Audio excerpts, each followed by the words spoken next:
Hemos visto representada en esta obra, esta mañana, un relato que Jesús dio en Lucas capítulo 16. Como hubo un encuentro entre este hombre Lázaro y Abraham. Y como hemos escuchado, antes de la venida de Jesús, las personas que morían descendían. Y aquellos que caminaron con Dios, aquellos que fueron justos, descendían a un lugar llamado el seno de Abraham. Esto es al lado de Abraham. Y los demás que habían vivido una vida ajena a Dios iban a un lugar llamado el Seol en hebreo o el Hades en griego. Y bueno, todo esto nos pinta una realidad. O sea, hay vida más allá de la muerte. Hay otra vida después de la muerte. Que el hombre no es como cuando un perro se muere. Cuando un perro se muere se acabó todo para él, pero para el ser humano el hombre sigue existiendo porque el hombre es un ser espiritual. Y aunque abandona su cuerpo, porque la muerte es la separación del espíritu y alma del cuerpo, sin embargo, él va a un paradero específico, a un destino, dependiendo de la decisión que tomó con respecto a Dios. De aceptar sus palabras, aceptar su salvación o rechazarla. Y bueno, en este relato Jesús también habló de un lugar muy real. Es el infierno. Es un lugar tan real como la tierra. Nosotros pudimos escuchar los gritos de aquellos que murieron, como se dice, impenitentes. Hay gente que se burla de ese concepto, de esta noción, de esta idea del infierno. Pero Jesús está hablando acerca de que es un lugar de tormentos, tormentos reales.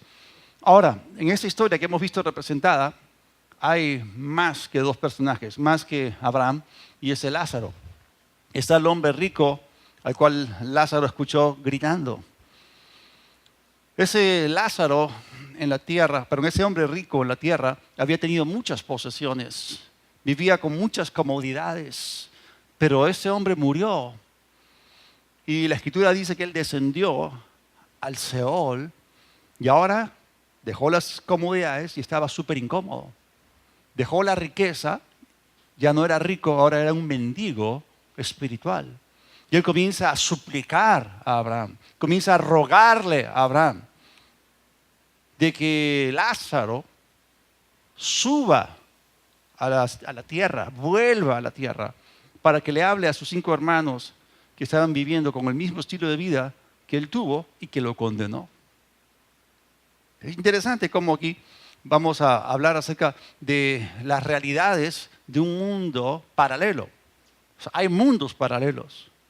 Y tenemos los lugares terrenales, pero así como los lugares terrenales son reales, también los lugares celestiales y los lugares infernales. O sea, la palabra de Dios te pinta un cuadro. Te habla del mundo superior, el mundo intermedio y el mundo inferior. El cielo, la tierra y el infierno. Y son lugares reales. Y a veces la gente está tan horizontalmente orientada, temporalmente conectada, que se desconectan del concepto de la eternidad.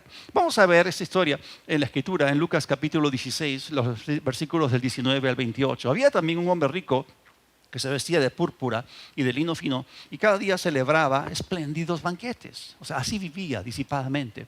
Había también un mendigo llamado Lázaro, que lleno de llagas pasaba el tiempo echado a la puerta de aquel, ansioso de saciarse con las migajas que caían de la mesa del rico, y hasta los perros venían y le lamían las llagas. Llegó el día en que el mendigo murió y los ángeles se lo llevaron al seno de Abraham o al lado de Abraham. Después murió también el rico y fue sepultado. Y cuando el rico estaba en el Hades, eso es en el Seol o en el infierno, en medio de tormentos, alzó sus ojos y a lo lejos vio a Abraham y a Lázaro junto a él. Entonces gritó: Padre Abraham, ten compasión de mí. Envía a Lázaro para que moje la punta de su dedo en agua y me refresque la lengua, porque estas llamas me atormentan.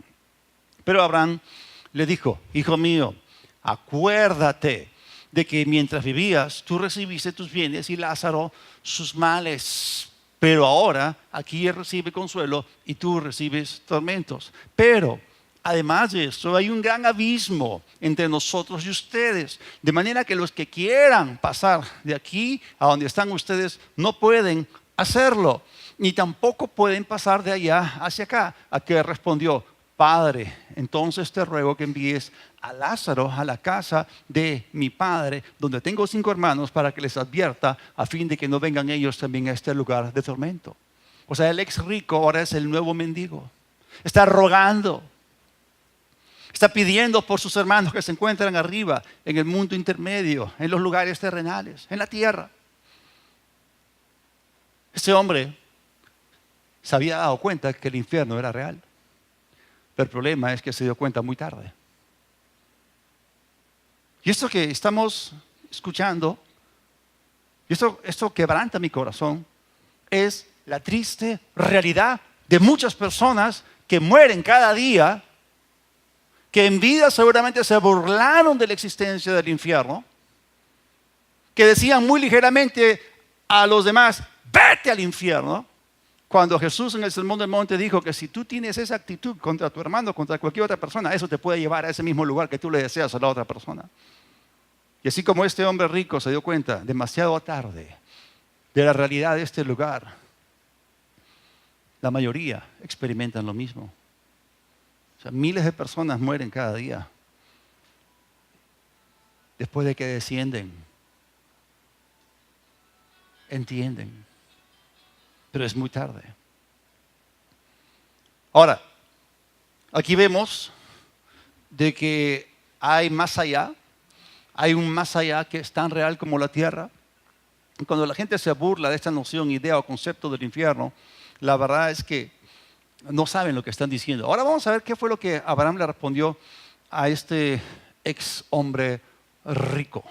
En el versículo 29 dice, Abraham le dijo a Moisés y los profetas ya les advirtieron. Tus hermanos pueden leer lo que ellos escribieron. El hombre rico respondió, no, padre Abraham. Pero si se les envía a alguien de los muertos, ellos se arrepentirán de sus pecados y se volverán a Dios. Pero Abraham le dijo, si no escuchan a Moisés y a los profetas, no se persuadirán por más que alguno se levantara de los muertos. Interesante que en el subsuelo, en el centro de la tierra, en este lugar llamado el seno de Abraham y en el Seol, o sea, vemos a 2 personas que están hablando sobre la resurrección.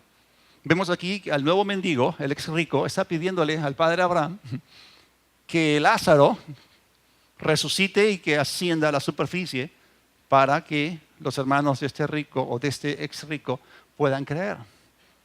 Es más, el mismo Abraham, sin negar el hecho o la realidad o la posibilidad de una resurrección, él le dice que esa no es la forma. Porque la Biblia dice que bienaventurados aquellos que creyeron sin haber visto. Es por fe y no por vista.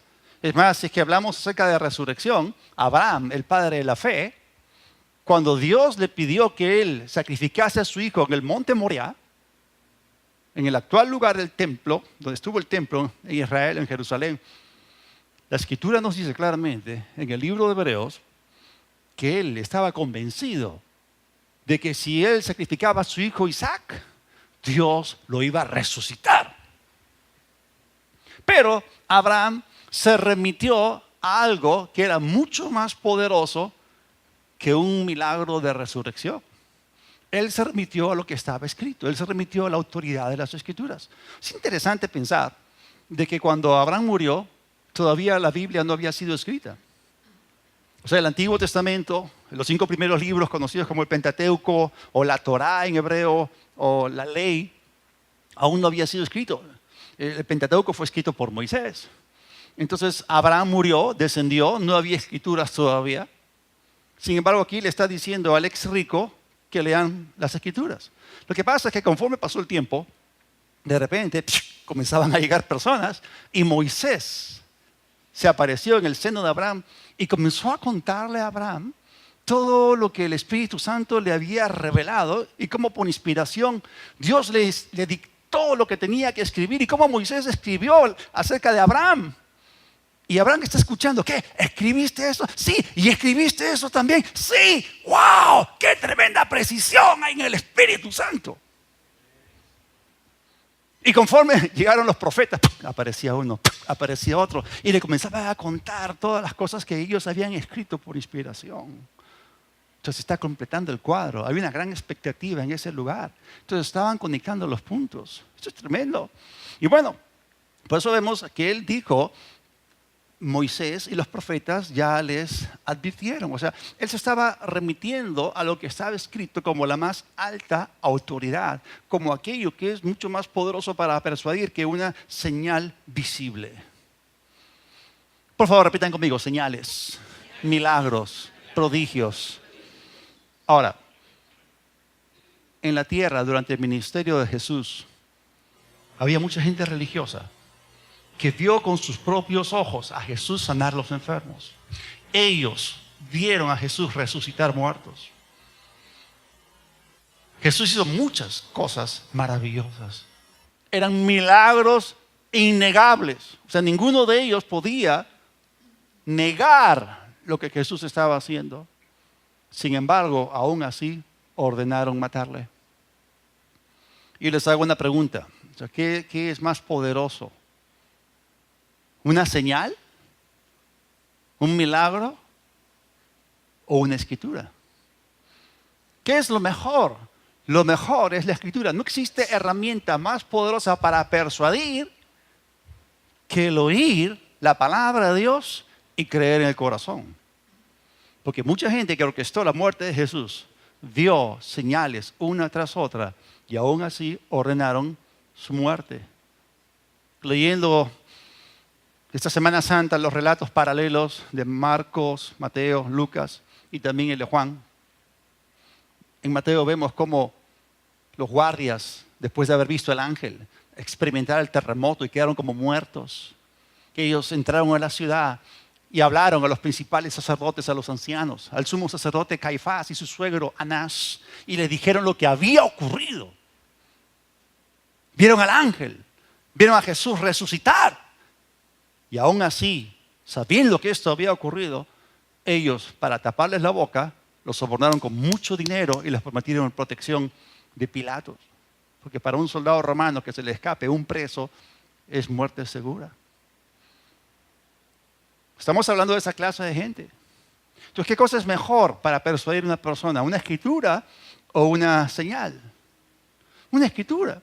O sea, tenemos que entender que la gente que estuvo detrás de esto, los sacerdotes y el sumo sacerdote, ellos miraban a Jesús como una amenaza latente que tenía que ser eliminada, porque para ellos Jesús estaba colocando en riesgo todo su falso aparato religioso. ¿Sabían ustedes que estos sumos sacerdotes y los sacerdotes con ellos y los ancianos eran gente corrupta? ¿Saben ustedes que eran mafiosos? ¿Eran títeres de Roma? Y estaban interesados solamente en su poder, el poder político, el poder religioso y el poder económico. Y por eso no les convenía que Jesús siguiese vivo. Ahora, en la palabra de Dios vemos ambas cosas. ¿Sí? Vemos la escritura y vemos las señales. ¿Qué es lo mejor? La escritura es mejor. Pero las señales en la Biblia siempre siguen a la escritura. Y eso es lo que vamos a ver en el caso de la resurrección de nuestro Señor. Y Abraham dijo la verdad. O sea, si alguno se levanta entre los muertos, alguien se levanta entre los muertos, no se van a persuadir. Y es cierto, Jesús se levantó de los muertos. Y aún así, la gente no se dejó persuadir. Esos mismos ancianos que mandaron matar a Jesús, persiguieron a los apóstoles en el libro de Hechos. Miren lo que aprendemos acá. Nuestra actitud hacia las escrituras es tan importante hoy como lo fue en aquellos días, y Dios no la pasa por alto. Cuando Abraham le dijo a este ex rico, a Moisés y a los profetas tienen, que los lean, que los escuchen, este dijo, ¡no! Padre Abraham.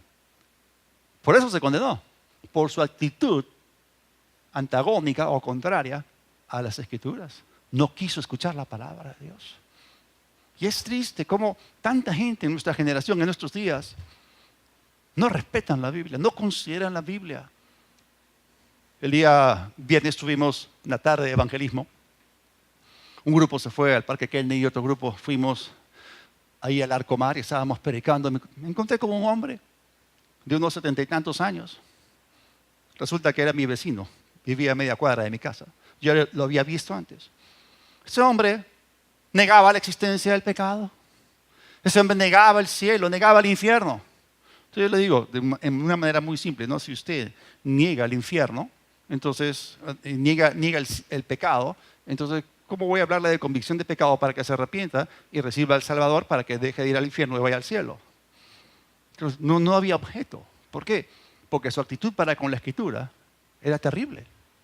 O sea, no creían en la palabra de Dios. No creen que existe el cielo, ni el infierno, ni el pecado. Solamente creen en la existencia del hombre. Ese es el humanismo que exalta al hombre por encima de Dios. Saca de la escena a Dios, que niega a Dios. Eso es lo que causa que la gente descienda a ese lugar llamado Seol o infierno.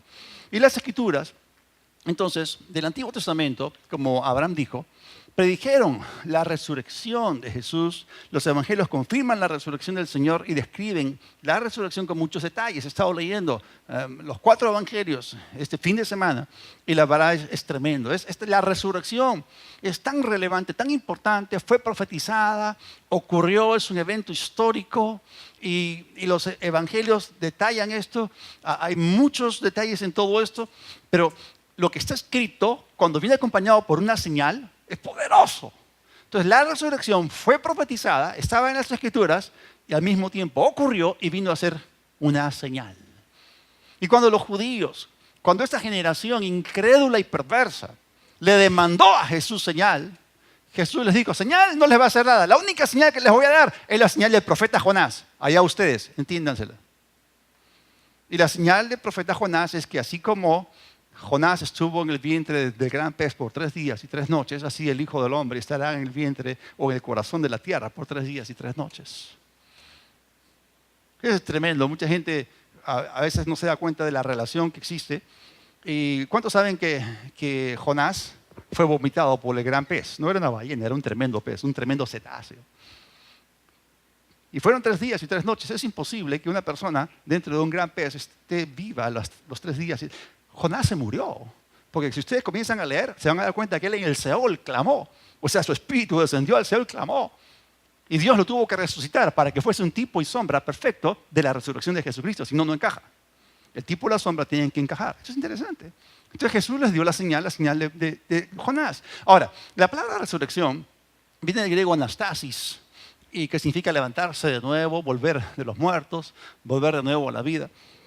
Y aunque es importante conocer el significado de la palabra, de dónde proviene, más importante es saber cómo esa palabra afecta a nuestras vidas, o cómo la realidad afecta o influencia nuestras vidas.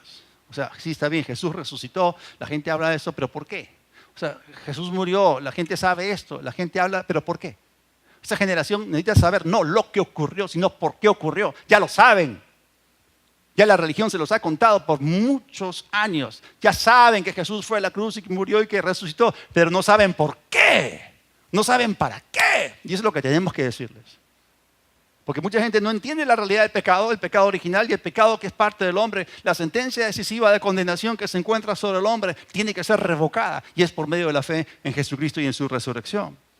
Entonces, cuando la gente en Semana Santa celebra la resurrección del Señor, normalmente se remite al tiempo pasado, donde Jesús resucitó hace unos 2000 años. Y está bien, eso es parte de la verdad, pero ese es un aspecto solamente de todo el espectro que abarca o incluye la resurrección. Entonces, la resurrección del Señor es múltiple, eso voy a explicarles. Abarca más de aquello que ocurrió en el pasado.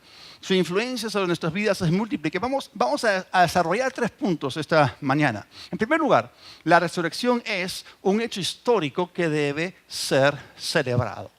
Así es, Jesús resucitó. Y la culminación o el clímax del relato de los 4 evangelios, Mateo, Marcos, Lucas y Juan, es el hecho glorioso de la resurrección del Señor Jesucristo, donde Él triunfó sobre la muerte, el diablo, sobre el infierno, sobre todas las fuerzas de maldad. Él se levantó glorioso. Eso es tremendo. En los evangelios vemos lo que ocurrió. En los evangelios tenemos algo llamado vista fotográfica. Pero en las epístolas tenemos visión tipo rayos X, donde se explica el significado espiritual de lo que estaba tomando lugar cuando Jesús se hizo pecado maldito por nosotros y resucitó entre los muertos. No solamente en los evangelios se habla acerca de la resurrección. El apóstol Pablo en las epístolas dice que la resurrección es de suma importancia. 1 Corintios capítulo 15 versículos 3 y 4. En primer lugar les he enseñado lo mismo que yo recibí. Y él lo recibió por revelación. ¿Qué? Que conforme a las escrituras, repitan conmigo, estaba escrito. Conforme a las escrituras, Cristo murió por nuestros pecados y que también, ¿cómo? Conforme a las escrituras fue sepultado y resucitó al tercer día. Entonces, ¿qué tenemos acá? Escrituras y una señal. Jesús se levantó de los muertos. Y esto ocurrió al tercer día, tal como está registrado. Entonces, lo que fue profetizado se cumplió porque la palabra de Dios es siempre la verdad. ¿Y cuántos saben que la doctrina de la resurrección es sumamente importante, es fundamental para la fe cristiana? O sea, si Jesús no resucitó, todo lo que está en la Biblia antes de Jesús y después de Jesús es irrelevante, no tiene ningún poder. Por eso el cristianismo, o sea, si hablamos de las grandes religiones mundiales, la única que tiene su fe puesta y su base y fundamento en la resurrección de su fundador es el cristianismo. El cristianismo bíblico no consiste en una serie de credos, creencias, ideas, estilo de vida o doctrinas. Es cierto que el cristianismo bíblico produce estilos de vida, produce creencias, produce ciertas actitudes, pero el cristianismo está basado enteramente en la resurrección de nuestro Señor. Y gracias a Dios por esto. Entonces vemos que sí, la resurrección es algo del pasado. El cristianismo existe porque tiene un fundamento en la resurrección de Cristo. Ahora, vamos a Romanos, el capítulo 1, y otra vez es Pablo en las epístolas. Dice el capítulo 1, versículo 4, pero que conforme al Espíritu de Santidad fue declarado Hijo de Dios con poder por su resurrección de entre los muertos. Y Jesús en la cruz dijo, Elí, Elí, lama sabactani, Dios mío, ¿por qué me has desamparado? Y Él se hizo pecado, se hizo maldito, cargó tu maldad y mi maldad y descendió al infierno como sustituto. Y estábamos viendo más temprano que Él había sido engendrado. Engendrado significa que Él, como hombre, no como Dios, fue resucitado. El Espíritu Santo, el Espíritu glorioso, impartió vida al Espíritu humano de Jesús que estaba separado de Dios, hecho pecado, hecho maldito, y fue justificado, fue vivificado allí en el infierno y se levantó entre los muertos. Y Él es el Hijo de Dios exaltado que está sentado a la diestra del Padre. Entonces, su resurrección es la base de nuestra esperanza, porque si Jesús no resucitaba, no había Salvador que nos salvase. Jesús dijo en Juan 14, en el versículo 19, antes de ir a la cruz, dentro de poco el mundo no me verá más. Lógico, lo iban a matar, se iba a desaparecer. La Biblia dice que fue cortado por tierra. Dice, pero ustedes me verán, y porque yo vivo, ustedes también vivirán. Él está hablando acerca de sí, que iba a morir, pero también dijo que iba a resucitar, y debido a su resurrección, también venía la nuestra. Y de eso se trata. Entonces, en primer lugar, la resurrección es un hecho histórico que debe ser celebrado. Pero hay otro aspecto, un segundo aspecto.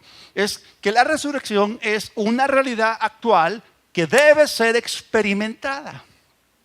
Como estaba diciendo hace un momento, hay mucha gente que cuando piensa en la resurrección siempre se remiten al pasado en sus mentes, se conectan con el pasado. Hay otros que tienen un poquito más de conocimiento de la palabra, saben que va a haber un día futuro en el cual también va a existir una resurrección. Pero la mayor parte de cristianos no viven conscientes del hecho de que hay un aspecto del poder de resurrección que está disponible para nosotros en este mismo instante. Es decir, claro, viene el día en el cual nosotros vamos a experimentar la plenitud del poder de la resurrección. Cuando Jesús se manifieste, nosotros seremos manifestados con Él en gloria. O sea, nuestros cuerpos mortales serán transformados. Cada molécula, cada partícula de nuestro cuerpo va a ser completamente transformado, resucitado. Y vamos a recibir cuerpos gloriosos, cuerpos como el que Él tiene. Le veremos a Él tal como es Él, seremos semejantes a Él. Ahora somos hijos de Dios, aún no se ha manifestado aquello que llegaremos a ser cuando recibamos cuerpos glorificados. Ese es un anticipo de la gloria divina. Pero consideremos el poder de resurrección que Pablo dijo que tú y yo podemos experimentar ahora, día a día, momento a momento. ¿Dónde? En las epístolas. Efesios capítulo 1, versículos 19 y 20. Está hablando de cuál. la supereminente o la inmensurable grandeza de su poder. ¿Para quién? Para con nosotros los que creemos, conforme a la operación del dominio de su fuerza. Dios la ejerció en Cristo cuando lo resucitó entre los muertos y le hizo sentar a su diestra en los lugares celestiales. Y en el capítulo 3, en el versículo 20, dice: aquel que es poderoso para hacer todas las cosas mucho más abundantemente de lo que pedimos o pensamos, según el poder que actúa en nosotros. O sea, no solamente hubo una actuación del poder de Dios levantando a Jesús de los muertos hace unos 2000 años atrás, sino que ese mismo poder que lo levantó a él, te levantó a ti y a mí y actúa en nosotros. Y por eso podemos vivir una vida resucitada, porque Él nos arrancó de la muerte. Eso es lo que nosotros llamamos el poder de resurrección que está disponible para nosotros. Sigamos en las epístolas, Romanos 8:23. Y no solo ella, esto es la creación, sino también nosotros que tenemos las primicias del Espíritu, gemimos dentro de nosotros mismos mientras esperamos la adopción, la redención de nuestro cuerpo. O sea, tenemos el Espíritu Santo dentro. Y me gusta lo que dice Romanos capítulo 8, en el versículo 11. Dice: el Espíritu, aquel que levantó de los muertos a Cristo Jesús, mora en ustedes. El que levantó de los muertos a Cristo Jesús vivificará vuestros cuerpos mortales por su Espíritu que mora en ustedes. Es tremendo. O sea, está hablando acerca de la morada del Espíritu en nosotros. Pero la morada del Espíritu en nosotros es una señal, es como una prenda, es como una primicia. En otras palabras, es como el pago de un anticipo de que todo el paquete completo va a ser soltado. O sea, nuestro cuerpo glorificado futuro está seguro, gracias a Dios. Pero eso es un anticipo de la gloria futura que se va a manifestar cuando Cristo se manifieste y nuestro cuerpo va a ser librado de la naturaleza del pecado y de los sufrimientos terrenales. Pero gracias a Dios que el mismo Espíritu Santo que nos va a cambiar en el futuro, en Romanos 6:4 también dice que causa de que nosotros andemos en una clase de vida diferente, porque por el bautismo fuimos sepultados con Él en su muerte, para que así como Cristo resucitó de los muertos por la gloria del Padre, así también nosotros vivamos a una vida nueva. De esa clase de poder estoy hablando. Nosotros estábamos muertos, separados de Dios, y Él nos vivificó. ¿Cuál es el poder que te libró de la muerte y que te impartió vida nueva para que puedas caminar en esa nueva vida, la vida de Dios? Es el poder de resurrección. El poder de resurrección es lo que sostiene, lo que sustenta del hecho de que tú puedas caminar en la vida de Dios. La misma clase de vida que se disfruta en el trono. Esa vida está dentro de ti. Tú tienes la luz de la vida. No andas en tinieblas, no estás en muerte. Gracias a Dios por eso. Así que hay un poder que actúa en nosotros. Y debido a la resurrección de Jesucristo, tenemos una nueva vida resucitada, sustentada, sostenida por el poder de su resurrección. Somos una nueva criatura. Ese poder que obró en Él, obra en ti y en mí ahora mismo. Y tú no tienes que esperar llegar al cielo para poder disfrutar de la misma clase de vida que Dios tiene. Es cierto que no hemos recibido la dosis completa del poder de resurrección. Tenemos el anticipo. Y el Espíritu Santo que mora en nosotros nos sostiene. ¿Cuántos saben que la ley del Espíritu de vida en Cristo Jesús nos ha librado de la ley del pecado de la muerte? ¿Cuántos saben que el Espíritu Santo nos conforta, nos consuela? El Espíritu Santo ha impartido vida a nuestros espíritus. El Espíritu Santo consuela nuestras almas y también fortalece nuestros cuerpos mortales. Gracias a Dios. Muy bien. Y el tercer punto es que la resurrección no solamente es un hecho histórico que debe ser celebrado, y hoy día estamos celebrando. La resurrección no debe ser solamente una realidad actual que debe ser experimentada, y la experimentamos, sino que la resurrección también es un evento futuro que debe ser anticipado. Y la palabra de Dios nos habla de una esperanza bienaventurada y gloriosa. Y todo aquel que tiene esa esperanza se purifica a sí mismo. Entras en el proceso de santificación hasta que venga la glorificación. ¡Qué maravilloso! Por eso la resurrección tiene que ser entendida correctamente, pasado, presente y futuro. Por eso nunca podríamos terminar de alabar a Dios por la resurrección y por la vida eterna que nos hizo disponibles. Ahora, es cierto de que la resurrección de Jesús en el pasado nos beneficia hoy, pero también apunta a un hecho ciertísimo que ocurrirá en el futuro. Y debido a que el sello con el cual tú y yo hemos sido sellados es el Espíritu mismo, esa es la garantía total de que el cuerpo glorificado que Dios tiene preparado para ti está completamente asegurado. Tu cuerpo glorificado y el mío están garantizados. Porque tenemos las arras como prenda, como el adelanto de lo que está a punto de venir. Y la verdad es que la resurrección futura, aún en el Antiguo Testamento estaba profetizada. O sea, vamos a ver a Daniel, vamos a ver a Job, vamos a ver a Isaías. En Daniel 12:2 dice, muchos de los que duermen en el polvo de la tierra serán despertados, unos para vida eterna y otros para vergüenza y confusión perpetua. Job 19:25 y 26. Yo sé que mi Redentor vive y que al final se levantará del polvo. También sé que he de contemplar a Dios aun cuando el sepulcro destruya mi cuerpo. O sea, esperanza de resurrección futura. Isaías 26:19. Pero tus muertos vivirán, sus cadáveres volverán a la vida. Los que ahora habitan en el polvo se despertarán y cantarán de alegría porque tú eres como un rocío de luces y la tierra dará luz a sus muertos.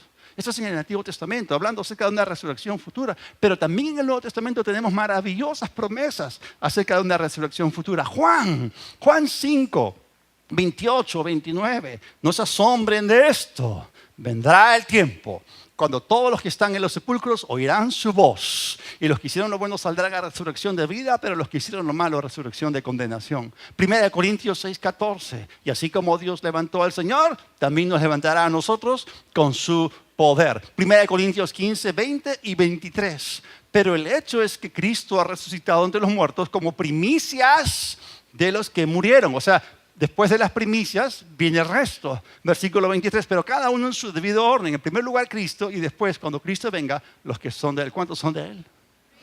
Entonces, hay una resurrección futura que está garantizada y tenemos que tener esta anticipación. Gracias a Dios. Ahora, Jesús resucitó entre los muertos como las primicias o el prototipo para nuestro futuro. Y una vez más el apóstol Pablo, de una manera brillante, lo dice de esta forma en Filipenses capítulo 3, versículos 20 y 21. Pero nuestra ciudadanía está en los cielos, de donde también esperamos al Salvador, al Señor Jesucristo. Él transformará el cuerpo de nuestra humillación para que sea semejante al cuerpo de su gloria, por el poder con el que puede también sujetar a sí mismo todas las cosas. Hay una resurrección futura que nos está aguardando y nosotros vamos hacia ello. La gente se pregunta, ¿en qué va a terminar este mundo? ¿En qué va a parar este mundo? Yo les digo, este mundo va a terminar en un orden maravilloso porque Jesús viene a tomar control del planeta y se va a sentar en un trono de gloria en Jerusalén. Y vamos a ver un reino de justicia y paz como nunca antes lo hemos imaginado. El único gobernante incorruptible va a estar sentado en un trono de gloria en Jerusalén. Maravilloso, y nosotros vamos a servirle. Eso va a ocurrir. Entonces, la futura resurrección que experimentaremos no solamente nos da esperanza para el futuro, también nos comunica el valor que Dios le atribuye a nuestros cuerpos humanos. O sea, si pensamos desde el punto de vista griego, los griegos pensaban que la materia era mala y que el espíritu era bueno. Pero tanto Jesús como Pablo opinan de que nuestro cuerpo fue parte de la creación de Dios, espíritu, alma y cuerpo, y tiene un valor delante de Dios y tiene un lugar dentro del plan de Dios. Y hay algo que nosotros podemos hacer para que podamos honrar a Dios con nuestros cuerpos. 1 Corintios, el capítulo 6, versículo 19. ¿Acaso ignoran que el cuerpo de ustedes es templo del Espíritu Santo que está en ustedes y que recibieron de Dios, de parte de Dios, y que ustedes no son dueños de sí mismos porque ustedes han sido comprados, el precio de ustedes ya ha sido pagado? Por lo tanto, den gloria a Dios en su cuerpo y en su espíritu, los cuales son de Dios.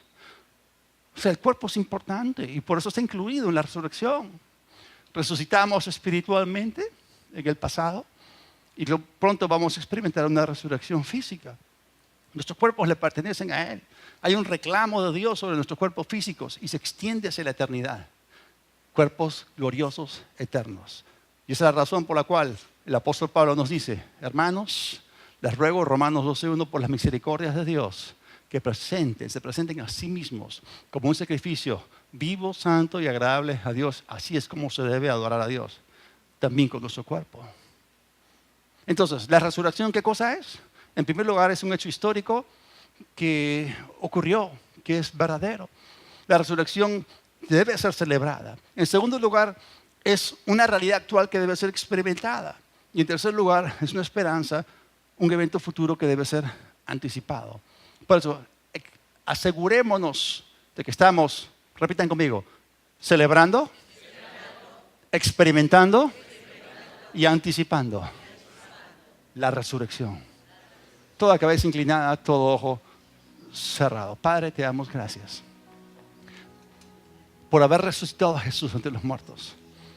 Y Señor, nosotros confesamos tu señorío y a través de tu resurrección somos justificados. Tú fuiste justificado para nuestra resurrección. Tú fuiste entregado por nuestras transgresiones. Jesús, creemos en ti. Si estás acá esta mañana y aún no le has dado tu corazón al Señor, tú puedes experimentar lo que significa pasar de muerte a vida, de tinieblas a luz, recibiendo a Jesús en tu corazón. No solamente Jesús resucitó, Él quiere que tú resucites ahora a una nueva vida. Si tú quieres recibir a Jesús esta mañana, repite conmigo: Dios de los cielos, reconozco que te necesito. Perdona mis pecados. Ven a mi corazón. Te recibo hoy. Gracias por el regalo de la vida eterna. En tu nombre, amén.